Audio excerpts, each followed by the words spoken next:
Recovery on Air, the official podcast of Crossroads Addiction Rehabilitation. Candid discussion about addiction and recovery with the people who have lived it, along with input from experts on the journey from struggle to triumph. Laugh, cry, and be inspired.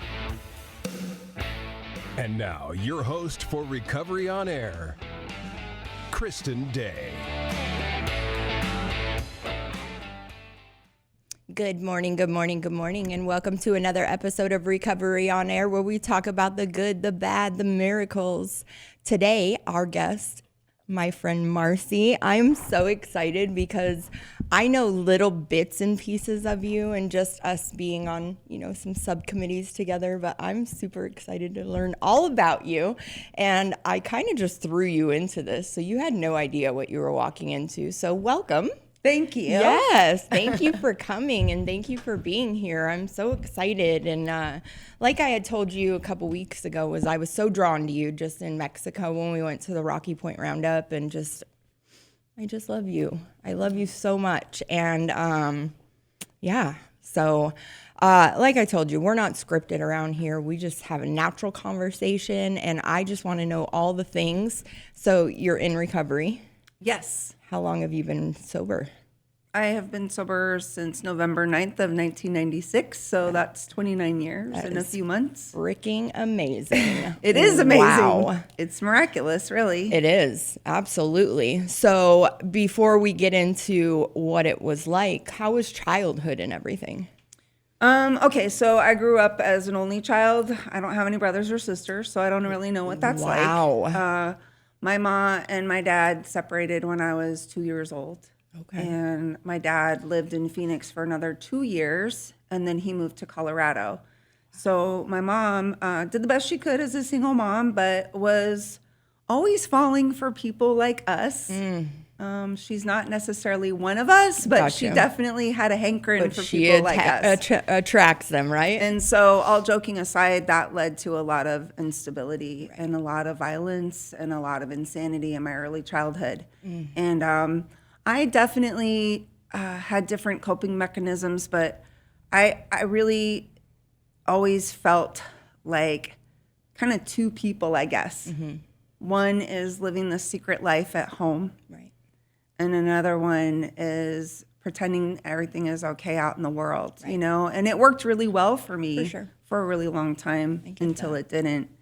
And I think as a kid, you're just trying to survive the best you can with what you have. And we don't even know what's different until we get much older and start healing and processing. And, it was definitely an insane time in our lives. And I always swore I was never going to be with anyone like that. And of course, some of my very first relationships were like that. I get that. Believe that. So when did drugs and alcohol start coming into your life? I always say I wish I would have paid more attention if I knew I was going to be sharing these things all over, for eons after. I believe around the age of 11. Okay. Was pretty much the time where I was at a party and had some drinks of other people's that were left over, and a girlfriend of mine in Mexico, actually in Rocky Point, Love it. my grandparents' place, went around and tried to empty out the glasses and got really toasty, and it was fabulous. I loved it. Yeah. Got really sick. I'm a puker. Yep. And then, what happened shortly after that, I think, was I would go and fly over and see my dad a couple times a year in Colorado.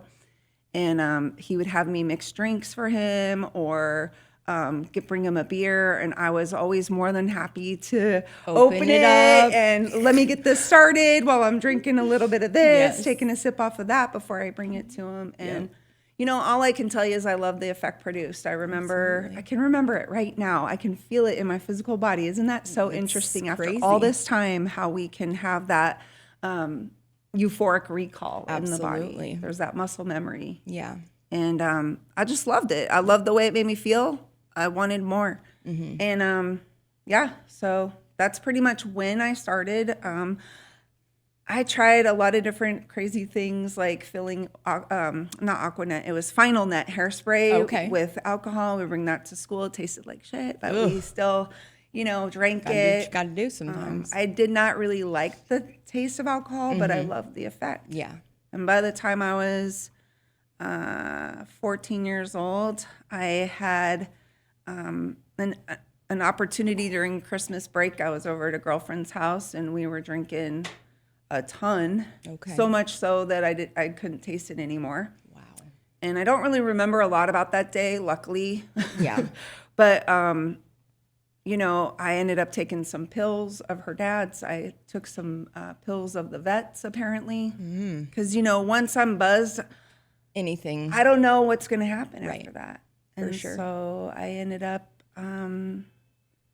over at, I'm born and raised in Phoenix, so I was over in Paradise Valley at, what is that, Peter Piper Pizza, and it was a hangout that I had for a really long time. Okay. But this particular day, I was up on the chairs, apparently preaching the word of Jesus, which I honestly had no experience with. Wow. Like, that's a whole other segue of, like, spirituality was not a part of my upbringing. We prayed at Christmas. Well, I mean, there was a prayer said. I don't even think I prayed. It was more of like, I'm just here, it's being said, and then you eat the dinner and move on, And so I had no concept of a higher power. Did you go to church at all when you were younger? I did with friends. Okay. And so my experience with that was like Sunday school after spending the night or something like that, a little slumber party. And what happened at church for me was, I guess it was a born-again Christian church. And to me, I had no idea that there was 100,000 different ways to spirit, right? But what I heard them say was that liars, thieves, people that manipulated and that were going to burn in hell forever. Yeah. Now, I don't know if that's what they actually said, but that's what my little young mind thought. And that's so for me, it was very fear-filled, fear-based experience to even think of a God. Yeah. Right? Because I was a horrible, no good, very bad person, don't you know? Right. And I don't deserve goodness, you know? So anyways, going back to Peter Pepper Pizza, I preached to everyone and began to, I don't know, I ended up urinating on myself apparently, and I was overdosing. Wow. And they ended up calling the paramedics and came, and this is where I said it's nice that I don't remember it, because some things after you've been told, you're like, right? But blackouts are cool in some ways that you don't have to. Absolutely. And so I did come to at Thunderbird Samaritan. Okay.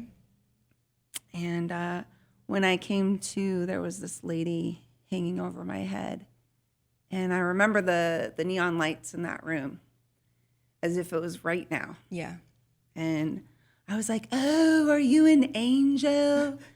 And she said to me really clearly, I remember it like it happened this morning. Yeah. No, honey, but if you don't stop doing what you're doing, you're going to meet some really soon. I can hear it right now. Wow. You know what I mean? And like in the big book of Alcoholics Anonymous, it says really clearly, like there's an ominous warning. Right. And for me, there was an ominous warning, right? I passed back out, came back to, I think they were putting charcoal up my nose, down my throat, which I do not recommend. Yeah. It's a horrific experience. At some point, my mom. I was going to say, did your mom come and she's there? And she's over there, and I open my eyes and she's hanging over my head. And she had that look that our loved ones get. Yeah. That look somewhere between, oh my God, thank God you're okay, and oh my God, I'm going to freaking kill you. Yes, right? Absolutely. And like so many people have experienced that. And I remember like in that moment, I'm never going to do this again. Like I really meant it with everything I had. Like it's hard to describe to someone that doesn't get it, but I know you get it. You're like nodding your head and you're like, absolutely, I get it. Yeah. Like I meant what I said. I'm never going to do this again. You would have hooked me up to a lie detector. I would have passed. Absolutely. Absolutely.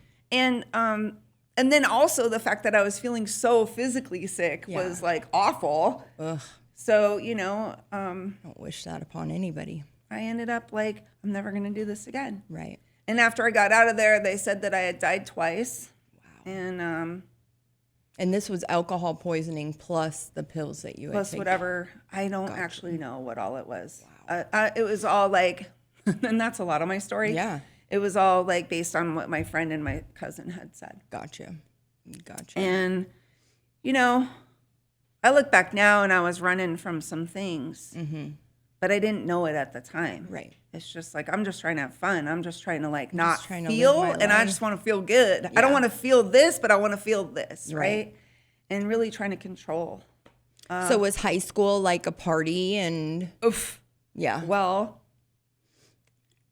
excuse me, high school is kind of a blur. Okay. I attended sometimes. Okay. We had a park next to our school, and I spent a lot of time out there. What high school did you go to? Moon Valley. Okay. Yeah. That's right by my house. So the police department's right across the street. Right across the street. So that always made Been for there a lot too. of drama. And, you know, I didn't spend a lot of time in high school, in school. Gotcha. And that when I did, it was just like jumping through hoops of like trying to get this person off my back and trying to sneak this by and like, I'm going to ditch this class. So, and like always trying to get away with something, always being super sneaky. And I look back at so much energy that was spent. Wasted for sure. Yeah, well, I don't know if it was wasted. I have a different experience today because it brought me to here, right? I got you. At that time, I would have said, like, I wish I would have did things different, but I can't. Right. And so it's like, I look now and I'm like, gosh, I just really appreciate the people that were there for me or tried to be there for me. Not that I let them be, because I was like this. I'm like, get away from me. Don't look at me. Don't talk to me. I'm way too cool for all of this. I don't want what you have. You know, after the overdose, I was turned on to the program for the very first time ever. Other than like reading a literature pamphlet out of my stepdad, my then stepdad's drawer about AA, you know? And so that was the only thing I had ever seen, like Alcoholics Anonymous. It wasn't talked about on TV or anything like that. And so my mom was told by the hospital to go to North Mountain Park. We went to a meeting up there. Wow.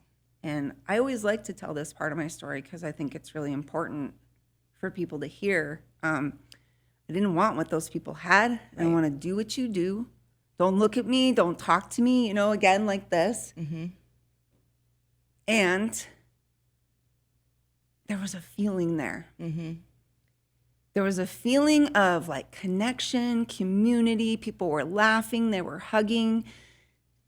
They were happy. Yeah. And you know what? I didn't feel a part of that though. Like even right now, it makes me feel a little bit weepy. Like somehow I'm different and I don't belong and I don't deserve to be here. Or I don't know that it was consciously that thought. For sure.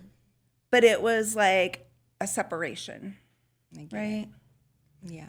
And so I say now that was my first experience of a higher power coming through the people of anonymous programs just by listening to them talk and share. And I do remember they circled up afterwards and prayed, and I was like super awkward and uncomfortable, and I didn't want anything to do with it. You're like, no. And my mom didn't know anything about our disease, so she's just like, okay, one and done kind of thing. And I think as a parent now, we look at our child and we don't want them to be an alcoholic. We don't want them to be a drug addict. So she had like really nice denial going on. For sure. And like oh, this she's is gonna good. heal like, them. She's good. She went Let's to this go. meeting.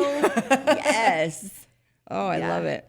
So then in high school, as you were asking, you know, things just progressed. And I had started I used to have lines in the sand about what was okay to use, what wasn't, you know.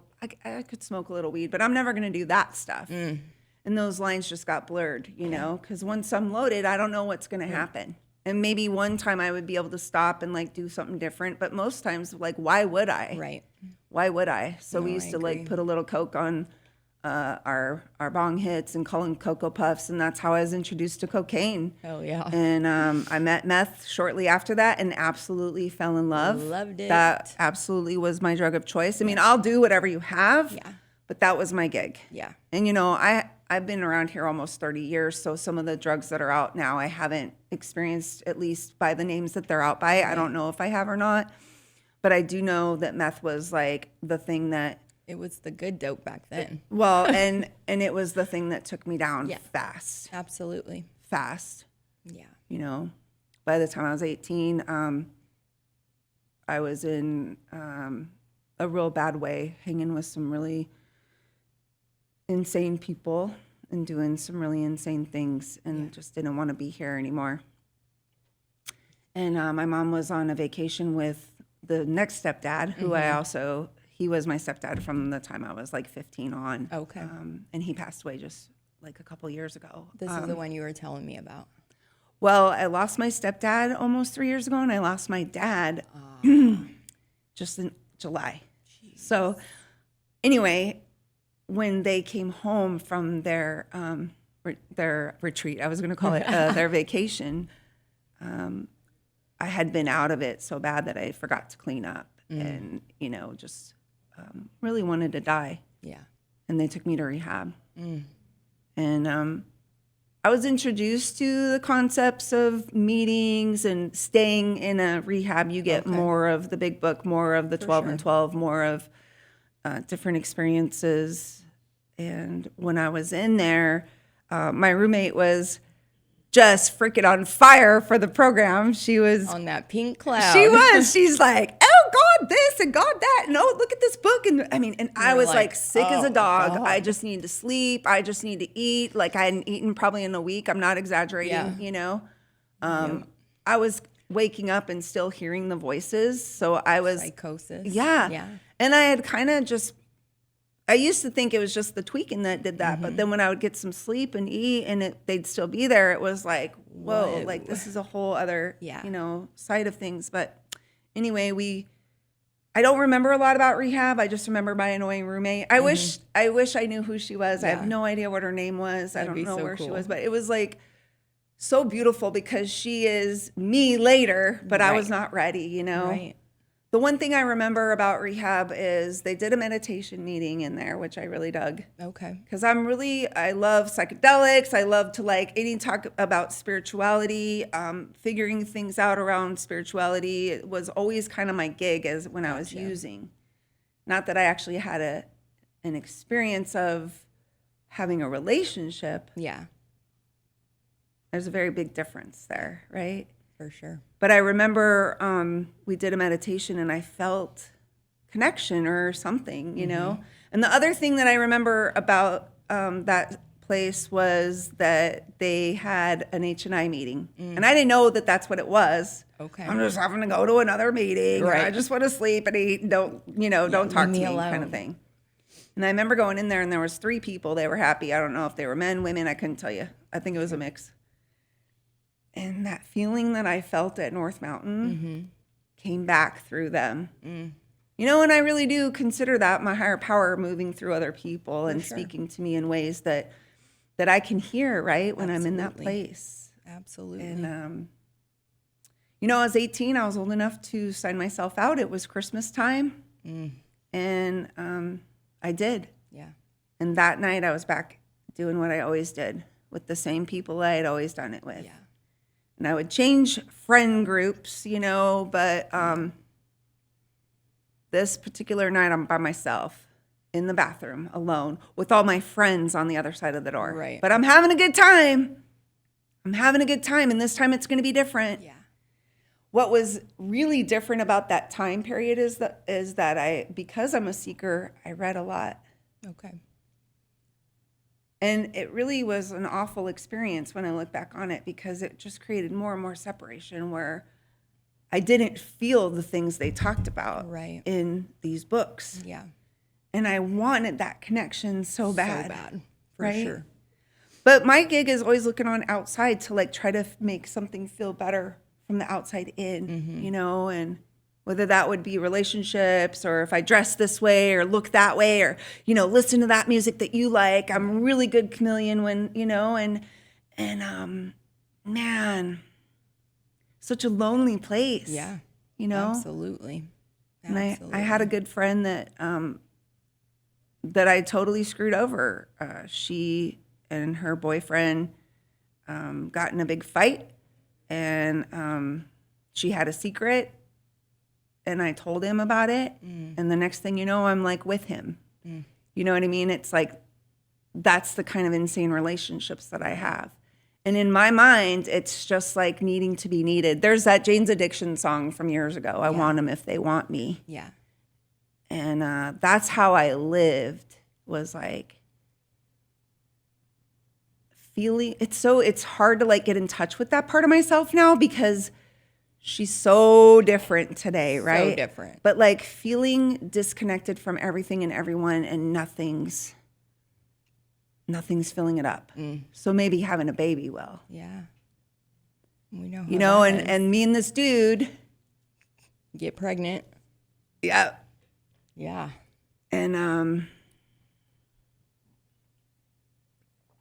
you know, recently this has come up a lot. Yeah. We lived in downtown. I'm in a completely insane relationship. Even though I had watched him treat her like that, I thought I was going to be different. And I'm living in insanity, and I'm going to the emergency room with my head busted open, blood everywhere. But, you know, I have stories about how things have happened. You know, they ask me about him, and I don't even go near that, you know? Yep. How far along were you? I couldn't tell you. My memory is not great. Gotcha. I don't think I was like big.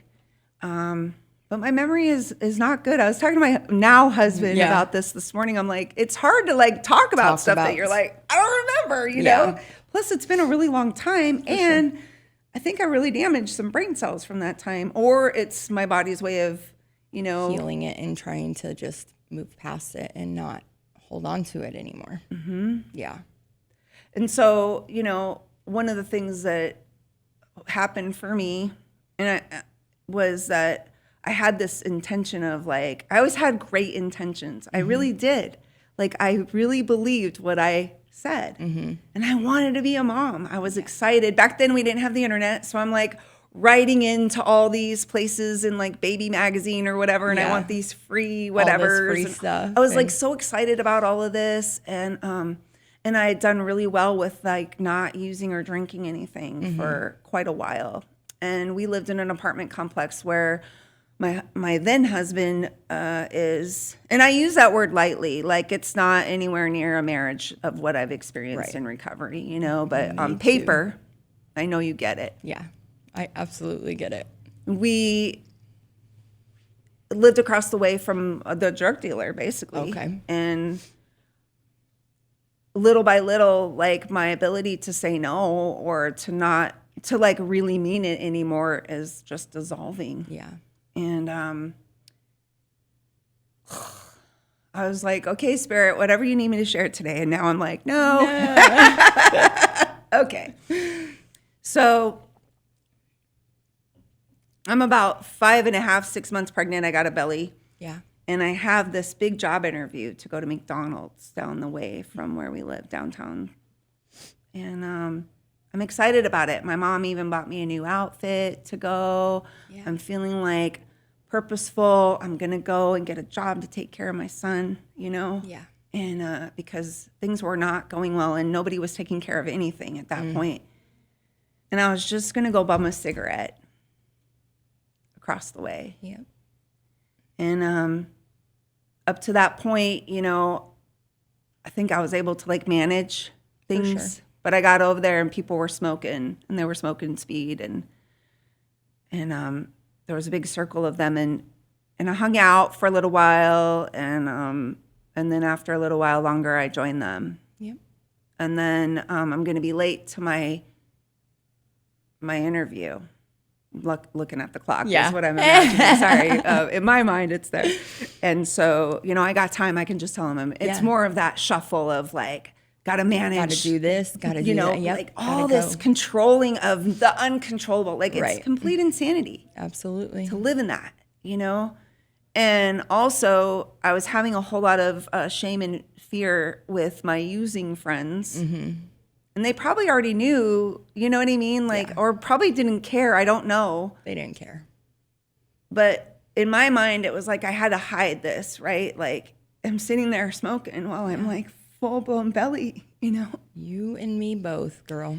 And here's what happened was 7 hours goes by. I look up at that clock. Like, shit. And I feel my son just like high as could be inside my belly, flipping around. It's like the Aliens movie when Sigourney Weaver like has that alien come out. Mm-hmm. That was the feeling. I felt that feeling too. It fucking sucks. Yeah. It's probably the worst experience, right? When I first went through the work in the book, I wrote it in the margin for myself to like, as an example of sometimes I can stop given sufficient reason. I don't know a more sufficient reason than being pregnant. For myself. I can't speak for anyone else, but like there's nothing else on the planet that I would like love to just be sober, right? I was 20 years old at this point. No tools, none. And I don't know, I can't stop. Once I started, I couldn't stop. I couldn't either. And it sucks. It's like a part of my history and it's a part of what I did. But today it's different in the aspect of like, it is not who I am. Right. Right. And it took a long time, to get from through that. Where I was, even in early recovery, to this today. For sure. And a lot has come up in the recent past with our new program and stuff.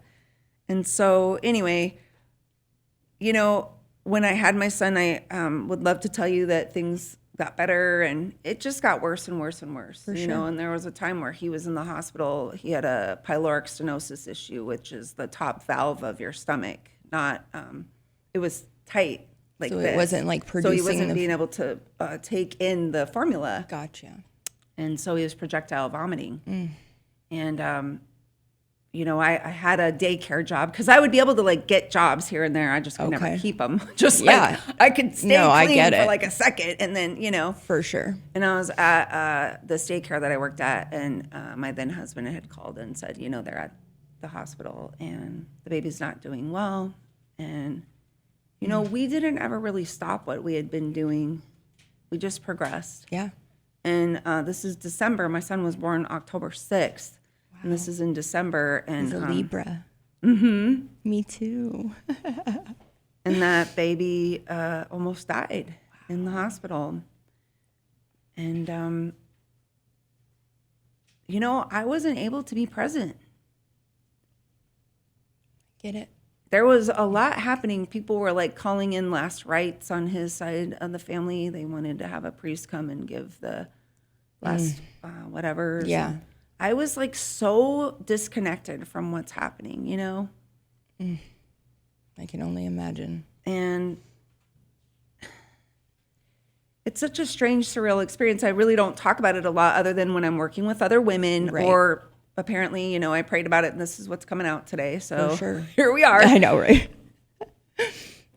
but I look at that and it's like, there was so much insanity of like, just not being able to really, really surrender. Yeah. You know? And it was always his fault. If he wasn't using, he wouldn't be this violent. If he wasn't using, we wouldn't be broke. All these things. Yeah. It was always him. For sure. And of course, the baby didn't pass, by the way. My son's 31 years old now. I was going to say, he's an amazing young man. I love him so much. Yeah. You know, and eventually what happened for me personally was I'm going to leave him because I'm sick and tired of, you know, getting the shit beat out of me, basically. Right. And now I have this child that's also starting to have some effects of abuse happening as a baby, even. 2 years old, 3 years old? Well, he was like 6 months. Okay. I used to give him, my ex-husband used to give him some cold medicine so he'd go back to sleep. Or like if he woke us up, I would hear him spanking him in the other room. Jesus. A baby. Yeah. I know, it's like hard to even imagine me. You know me so different now. And yet that was how I lived. I get it though. And hated how I lived. But there was something in me that like also could not like get away from it. Yeah. And I don't know. And since then what's happened for me is that I recognize that there is a power greater than me that can do for me and does do for me what I cannot do for myself. Right. For whatever reason, I got the hell out of there and I went and stayed with my parents. On the way, though, I stopped at the dope man's house because he's the problem. I can still do what I'm doing. Yeah. And fast forward, we get our own apartment. Then I'm sharing custody. My son's getting older. Things are getting crazier. Sometimes I can manage how things look on the outside, but for the most part, I'm completely insane. At one point, it's like I'm not going to smoke weed or do any speed. I'm only going to drink now because now the courts are involved. All kinds of crap. Of tests and all that. Mm-hmm. Yeah. And then I ultimately can't help but go back to what I always want. Because once I get a buzz, I don't know what's really going to happen. I was just going to drink, but now I'm, in some shitty ass area downtown, South Phoenix, doing crazy things to like get what I need. Were there times like that you left the baby with like your parents, or who helped you with the baby? A lot of times. Yeah. I mean, my parents were very helpful. And what I didn't know back then was my mom was getting ready to Gotcha. intervene. I always thought I was managing things to look so good on the outside, but we were only lying to ourselves. Yeah, people knew. I mean, I don't know how they know. I'm like grinding my teeth and I can't freaking, I'm fine. What do you mean? And I weigh like 98 pounds. Yeah. So, you know what? It was tragic, absolutely tragic. And one of the best things that ever happened to me in my life, because I'd been introduced to Cocaine Anonymous during one of the outbursts that my ex-husband had. He had attempted to kill me at one point with a knife. And I don't remember how this happened, but we ended up having this gal I knew from high school came over and 12-stepped us with this other guy. Wow. And of course, when we went to that meeting, sat in the back, judged everybody, and like, he really needs to hear this. But what happened for me was a seed was planted. And that same feeling I talked about in those other two places, I felt there. There was people that were happy, they were laughing, they were hugging, they were like connected. And it was really attractive to me. It really was, And but he's the one that needs help. And so fast forward, I have my own place only because of my parents financially supporting us. Right. Only because, all the whatever. and I'm dying. Yeah. And the night that I stopped, November 8th, I believe it was, or early, I don't know, whatever. Yeah. We'll say November 8th because my sobriety birthday is November 9th. And honestly, it's kind of a blur. No. Yeah, no, absolutely. My son was with his dad because we were splitting custody at that point, and I wasn't even that loaded. I had just gotten like a 6-pack. I had my food stamp things, and I was like having a night by myself, and I felt like I'm good. Yeah. Like I had way worse outside bottoms, homeless, disgusting surroundings, unsafe surroundings, violent surroundings. So many other outside things had been so much worse. Bad. Yeah. No, for sure. And I like to tell people about this because like we didn't touch on all that. But the truth is it didn't really matter because my bottom was internal. There was a moment in time that I can best describe to you as I cannot do this for one more second. I'm too chicken to kill myself. Right. And I'm too chicken to live. And if I have to take one more breath in this body, right? And then like the body still breathes on its own. And somehow I end up coming to the next morning. And back then we didn't have the internet. And I had only known about that one meeting. So I didn't know there was like a whole bunch of I didn't know there was Alano clubs. I didn't know there was like all these things happening everywhere all the time because I just didn't know. And so I remember when I came to that morning, I was like punching myself in the leg all day until that meeting started at 4:45 in the afternoon. Wow. I was just like, you have to get to this meeting. Just don't pick up no matter what you do. Like, and it was like... such a fight. And I was talking to something like, if you are really there, can you help? Yep. And I went to that meeting and I sat in the back again and I had my arms folded. I was not really ready for you. Mm-hmm. You know, in the past I said I didn't want what you had. I didn't want to do what you did. But here's what happened for me is that I started to become open to that. Like, I don't necessarily want what you have. I just know I don't want what I have, right? And I wouldn't have had the language for that back then, but I do in hindsight. For sure. And honestly, the people there scared the shit out of me. Yeah. Happiness scared the crap out of me. Joy scared the crap out of me. Yeah. Being out in daytime scared the crap out of me. I was, you know, I was pretty terrified of what everybody and everything around me was doing and how people would see me. Yeah. And even though I felt like this big of a person, I felt like everybody on the planet was staring at me and judging me. Yep.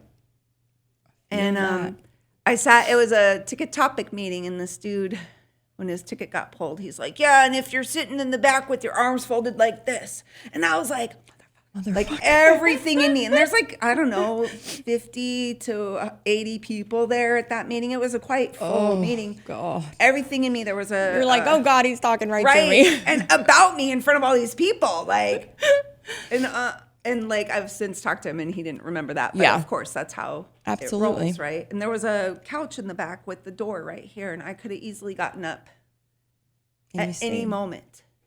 And I wanted to. Everything in me was like, F this, I'm out of here, I gotta go. Yeah. And for whatever reason, I ended up sitting there.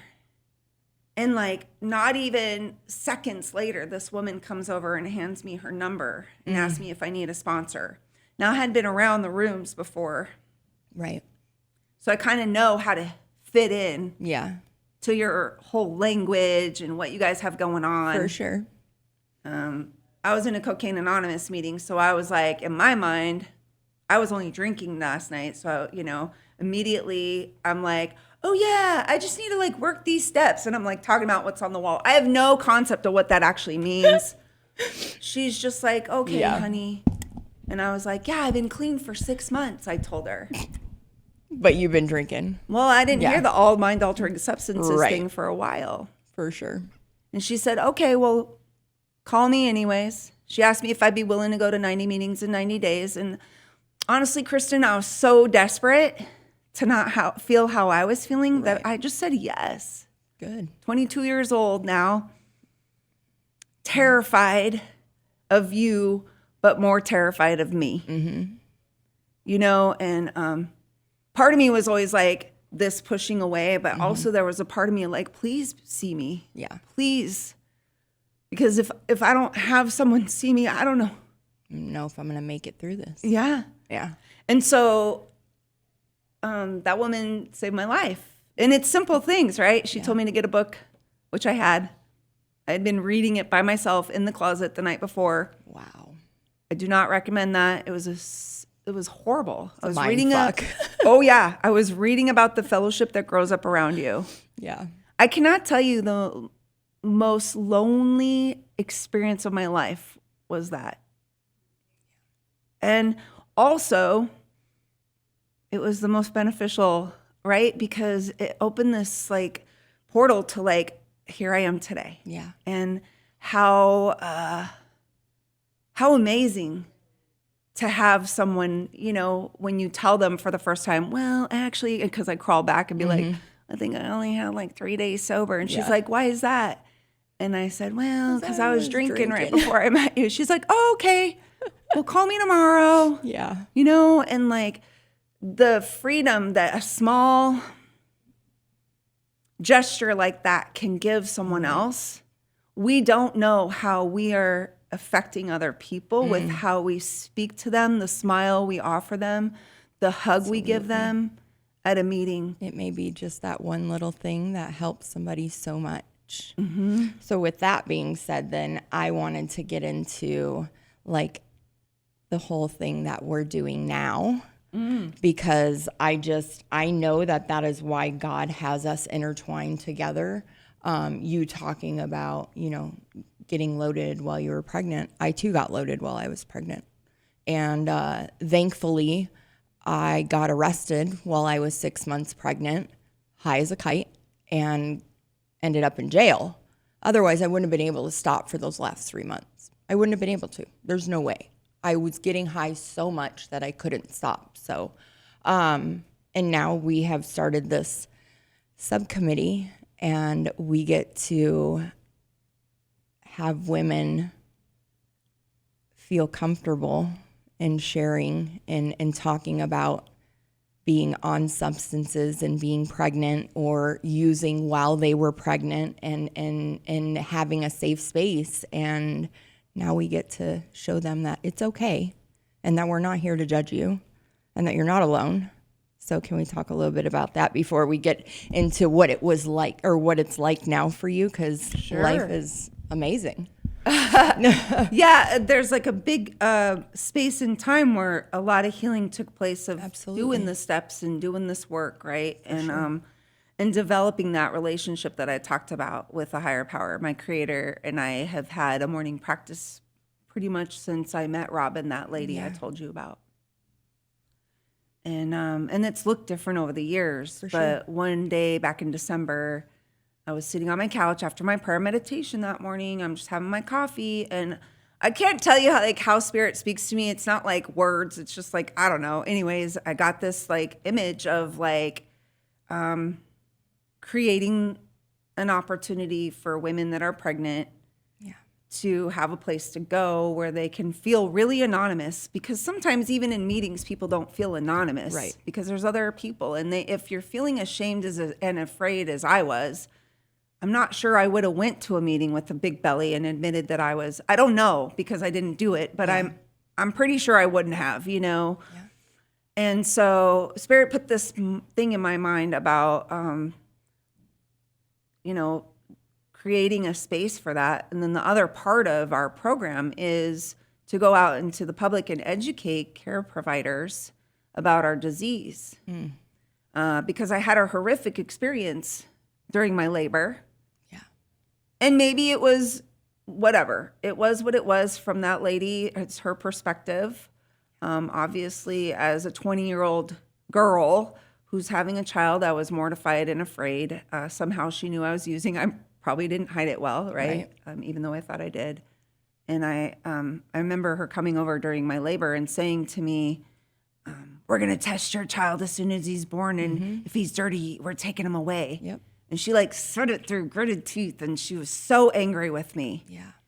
And I remember like being petrified, terrified. Right. And I had my child, and he wasn't dirty, and I did get to take him home. But me too. But after I got sober and got this life, this amazing life, I ended up working in the medical field for a really long time. So I'm a retired nurse now. Yeah. But in the beginning, I worked OBGYN, and I worked with these fabulous, amazing women that I absolutely loved and who adored me, but they didn't know about my past. And when I was in a clinic where people come, during their pregnancies and stuff, I observed these judgmental nurses, the people that are there to care for and lift us up. Instead of that, there was judgment and ridicule, and it pushed some people away. Absolutely. And back then I didn't have the voice or the willingness to like be seen in the way that I apparently do now, even though it still scares the bejesus out of me. I show up anyways, right? I said yes to you about this. I'm like, I don't even know what this is about. I'm just coming in and we'll see what happens. But that's kind of how my life is, right? If I do my prayers in the morning and ask to be of maximum service to you and God, then I don't get to choose how that shows up, right? And so this particular morning, get this idea, and I immediately, my first soul response is like, no way. So I'm in a time in my life where I can like go and do all the things I want to do. My husband's retired. I'm not working as a nurse. I can create my own schedule. I'm traveling around playing my singing bowls on the beach for people. I teach yoga in these amazing, wonderful environments. I love it. I don't want to do this. This is a big container. This is a big ask. Yeah. It's going to be a lot of work. Yeah. That was all like in a half a millisecond. And then my brain was like, yeah, okay. Like you need to do you it. know, so I talked to my sponsor and she's like, it might be a good idea for you to share this at this meeting. And then boom. And then I did. And when I told my story to this group of people, some of them I knew, some of them I didn't. There was about 30 of them. They all were just bawling. Yeah. And there was immediately like 6 women that came right up at the meeting right afterwards and like, me too. And what can I do to help? And so what's happened is this thing has taken on a life form of its own. And we talked about it briefly. Yeah. I'm like, I don't even know what this is, but you're invited. And you're like, okay. Okay. And so I'm like, great. And I see you get chills because it's like that confirmation of like, I'm telling the universe is so complex and so interwoven. And most of it is just way above anything I understand. Absolutely. Right? And so we came up with this concept, CARE. Yep. It represents community awareness, recovery, education. And it's 2 parts. It's going out and educating caregivers, specifically OBGYN, specific to people that take care of women that are pregnant. And they do, we do outreach to them to educate them, like, listen, this isn't necessarily a choice. Right.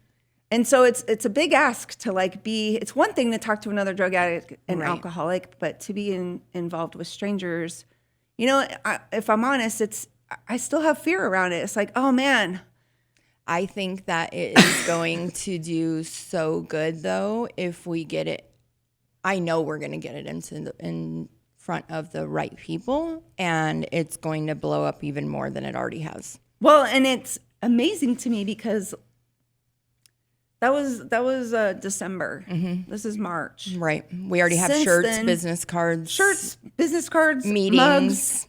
We had a World Summit for Cocaine Anonymous here recently. The PI, which is their public information, did the outreach. There was people from Canada and all over the U.S. and immediately they're like, we need this to be a world whatever. Yeah. And I was like, whoa. And so what's interesting is like I'm having my own internal process of like going through all of it. Deeper self-love, deeper self-forgiveness. I'm being honest here right now. Like this is in living color right here, right now. I'm not 100% there. Yeah. I wish I was. I don't know what that even looks like. I'm better than I ever used to be. I don't know if I ever will be completely free all the way. I'm grateful beyond words that my kid doesn't remember me ever being loaded. But it's a process that like is interesting to also go through in front of a lot of people watching and like, you know, and at the same time, here's what's happened. And this is so not about me, is that there's like 30 people that popped up and said, oh, hey, we want to help you with this, men and women.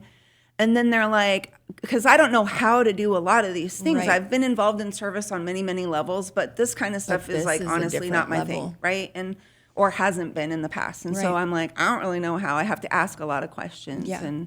And what's cool is all these people are just appearing, right? Like Thursday night, I'm going to have another talk with the North American PI. And then next week I speak in Ireland. I'm not going there. It's on Zoom. It's on Zoom, but still, like that's huge. European Summit there wants information. And like, I want to be clear about this. This is not about me. Like, it's just there was a seed planted in me and I said yes. Amen. Against my own better judgment. Right. No, I'm just kidding. For sure, though. You know, that's how I work. Absolutely. Like, yes, I hear you. I don't really want to, but I'm going to do it anyways. Yeah. And that's how recovery's been the whole time, about little things, big things, everything in between. It's like, I never want to do any of this. Right. But I feel so much better when I do. Right. And so going and talking about it, I'm not comfortable 100%. It's okay. Right. I breathe through it. I walk through it. And just last week and then last night, we had our first 2 meetings ever. Yep. And there's a woman that has come both weeks. Times. And there's some other women that also were in those shoes years ago and are now offering their hands. And like, I can't tell you like how incredibly amazing that is to just witness. For sure. Let alone all the other miracle relationships and all the beautiful things that are coming from. For sure. All the interwoven connections, you know? But now that pain has alchemized into purpose. Absolutely has. I don't really need to feel ready Yeah. because it's not up to me, right? It's up to God. And so it's pretty amazing. And I was saying this at my house when you were last over. The closeness that I've had in relation to other women already has just been like gifts that I didn't even know I was going to receive. Right. And as a whole in recovery, that's what I want listeners to hear is like, you have no idea what gifts are coming your way.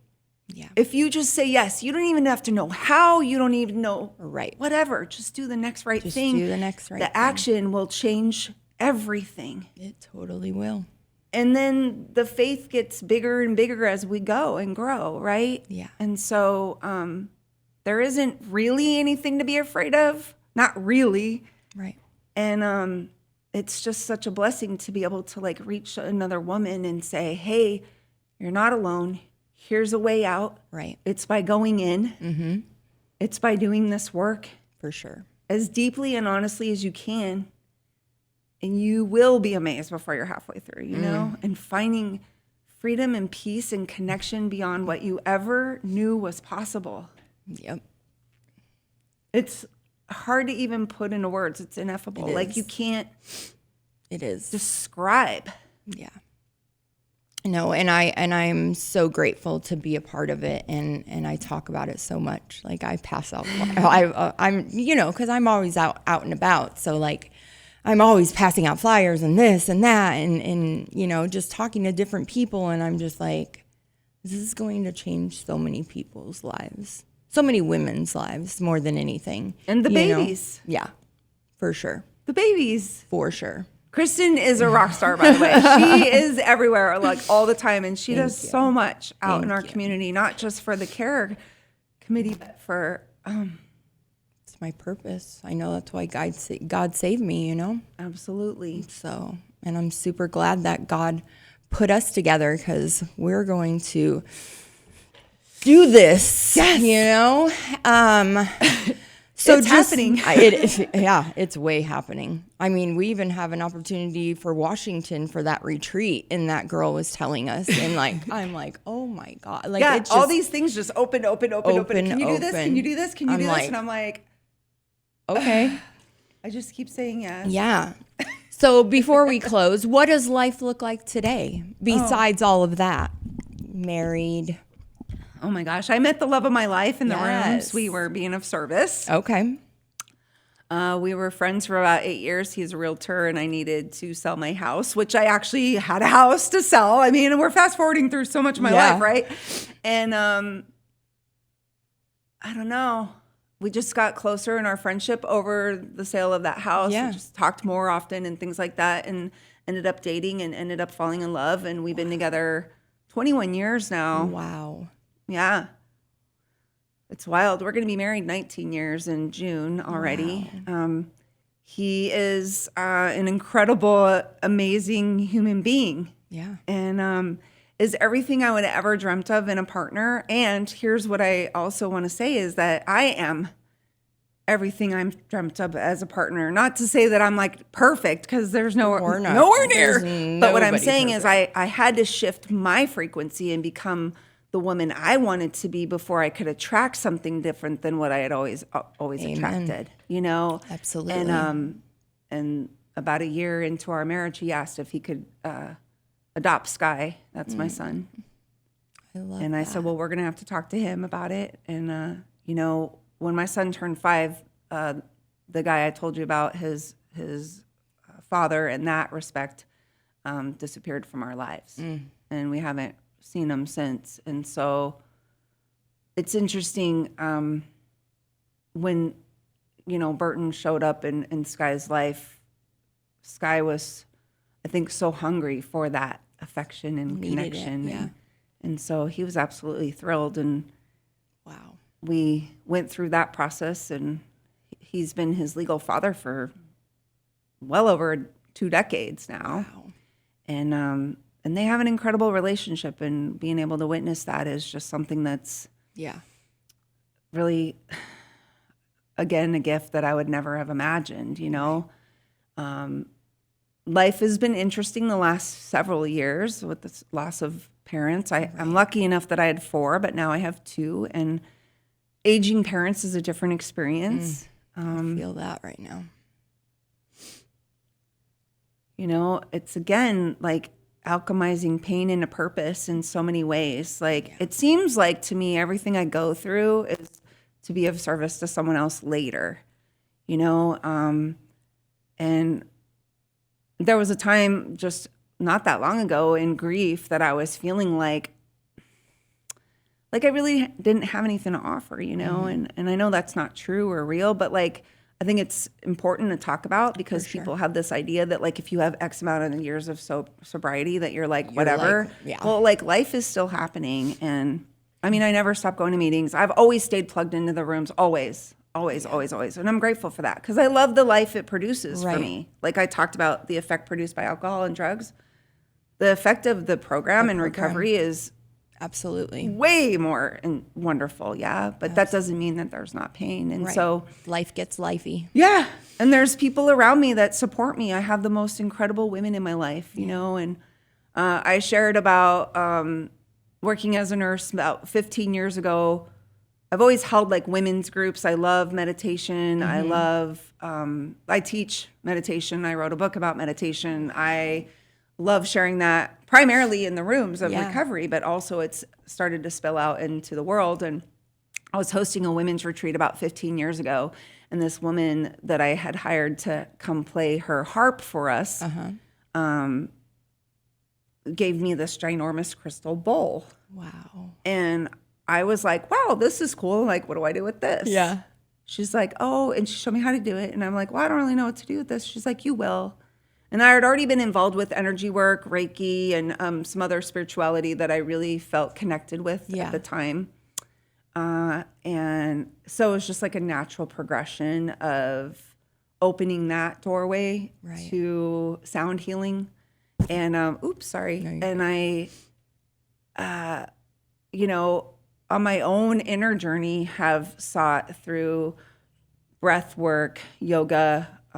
Obviously meditation is a huge part of that and connecting in nature and that sort of thing. And so my passion and another part of my purpose is to serve women, not necessarily in recovery in that way and people in recovery, but so it's been an awesome experience to be able to share and hold space for countless people over the years through energy healing and sound work. And again, I don't pretend to know what that is. I just show up for it. I feel nervous about it. And I do it anyway. And then it happens. And then you're Spirit like, just comes through the bowls and does what Spirit does to help wherever these people need support.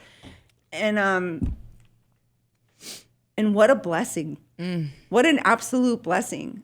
Just like like last month, I went to Jamaica and played my bowls on the beach.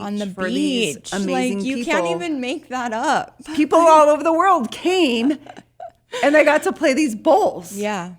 And like, I don't know. It's just wild. I look at my life today and I'm like, who is this? But it's like, it's me. It's incredible work, right? It's what happens when I get out of the way, right? When I think I know what's best for me and I let other people, situations, not like unhealthy, but I'm saying when I trust guidance and when I continue to show up, like amazing things unfold and I get to go to amazing places. So next month I'm going to Cozumel and I'm hosting a women's retreat on the beach where I'm going to teach yoga. And in between all of that, I get to do this care work and I get to be present for my family and I get to show up in challenging situations and I get to show up in amazing situations. Yeah. You know, my husband's going to be celebrating 40 years here next week, actually, and get to have like a big party for him. And here's the coolest part is like, again, to me, it's about the people. And the richness of our lives has everything to do with the connection of the people. Amen. And if I had not allowed myself to be seen, truly seen for who I am, I would not have those relations that just fill me in a way that I can't even describe. Right. You know, and like that is a side effect of recovery that I was not looking for, dude. Right. I was just looking to like not want to kill myself. I would have been happy to just not want to kill myself. Yeah. And like to go from that to being literally, people call me a ray of sunshine. I get it. I don't always feel like that, but that's what people call me. And multiple people that don't know each other say that to me. So it's like, I believe it. Today. I believe it. I believe I walk in the sunlight of the Spirit with a power that I still don't understand, but I'm here to be of maximum service to in the best way I can, you know? And like, what a gift is that, you know? Nothing in God's world happens by mistake. I believe that. And I believe that, I'm just like, wow. Well, you are incredible. And I think I told you this. Incredible. You said to me that you saw so much beauty and all of that. And I want you to hear me say it because I was texting it to you on the phone, but I'm going to look you in the eyes right here on these cameras and everything and say, you would not see that in me if you did not have it in yourself. Thank you. This is not an I thing or a me thing. This is a we thing. And I can't see myself clearly without people like you. I appreciate that. And you're amazing and incredible. Thank you. And the work that you do, thank you, is just like blows my mind. I don't know how you have enough time in the day to do all these things.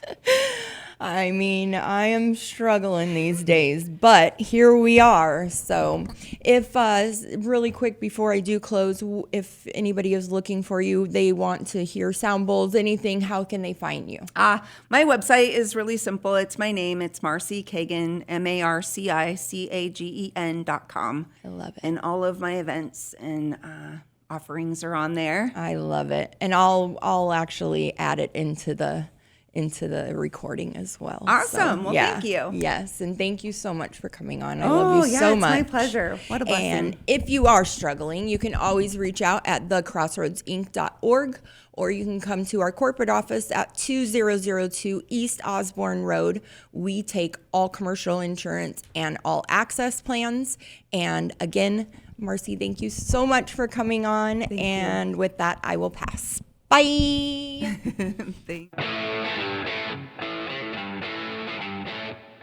Thanks for listening to Recovery on Air, the official podcast of Crossroads Addiction Rehabilitation, with your host, Kristen Day. Join us next time as we continue our candid discussions about addiction and recovery. Listen 24/7 anytime to this or any of our shows online at starworldwidenetworks.com or wherever you get your favorite podcasts.